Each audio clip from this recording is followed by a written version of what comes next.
Alright, so we're back at it with the hard body here, the black one. I'm going to be putting in the lowering blocks that I have. I'm going to be installing some 4-inch lowering blocks. So I'm going to be, I sprayed those bolts down here. I sprayed the bottom so they could be easy to break free. So what I'm going to do right now is lift it up and break those free, switch it out. Shouldn't be very hard. I've done it before on the red truck. Got the blocks over here. There's the blocks, the 4 inches. So I'm going to be putting these in on the hard body. Hopefully that'll give me some good drop. And then what I'm going to do next after that is probably I might get some Valtech leaf springs, but I'm going to see how good of a drop it does, and then we'll go from there.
So I just finished removing the bolts on the bottom. This is the last one right here. This is a 19mm bolt, or I'm using a 19mm socket. I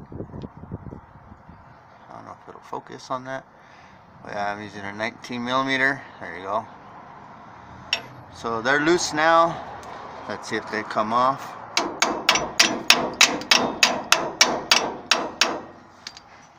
Let me get something else. I may have to loosen up that shock. So these are the U-bolts that I'm going to be using. You see they're a lot longer than the original. See, there you go. So you're going to need longer U-bolts if your kit doesn't come with it. I had the blocks already when I bought the U-bolts. So I got it jacked up here in the middle. See? Just going to raise the rear end up a little bit so it gives me enough room to slide the block in between the axle and the leaf spring there. That should be enough room. Let me get the block.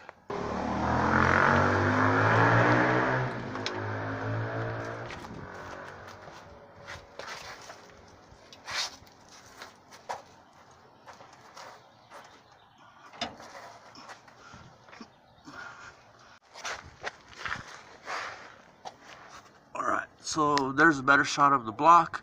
What I did is I just unscrewed the original leaf spring bolts there, just undid those, took them off, jacked up the rear end a little bit, slipped in the block, and then I put it back down. But it took a lot of maneuvering. I had to be like pulling on the tire and lifting it a little bit and stuff. Took a lot of finagling to get it in there right, which I still don't think it's in there right. It bolted up, but it just doesn't seem right to me. See that leaf spring over there, and you got the one in the front. It's kind of like hanging down a lot more than it should be, I think, but I'll have to figure that out another day. Like I said, this is just for now. I still think I want to go a different route, take those off.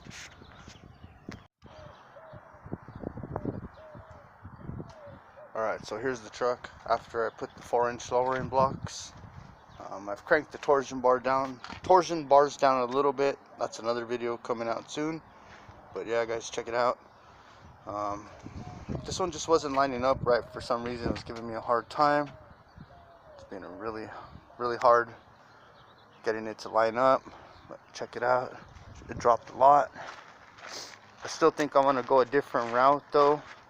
I'm not too happy with the blocks. I think I want to go with like re-drilled leaf springs and maybe putting the overload overload leaf spring on top. I think I want to go with that. No blocks at all. I want to try and see how that goes. But yeah, guys, check it out. Look how much slower it got. I should have showed more of a before and after. I just got a little carried away. I wanted to show more of the process of me doing it, but like I said, it turned into a hassle. So by the time I know it, I was just on a mission, just doing it. See, I don't think it's right because look the way that leaf spring is. I still got to figure it out, but I got to go to work now here in a little bit. Probably have to wait a whole week, so that's gonna suck. But check it out. She's dropped. She got lowered for about 20 bucks, $25, which is pretty damn cheap. Front end is lowered for free.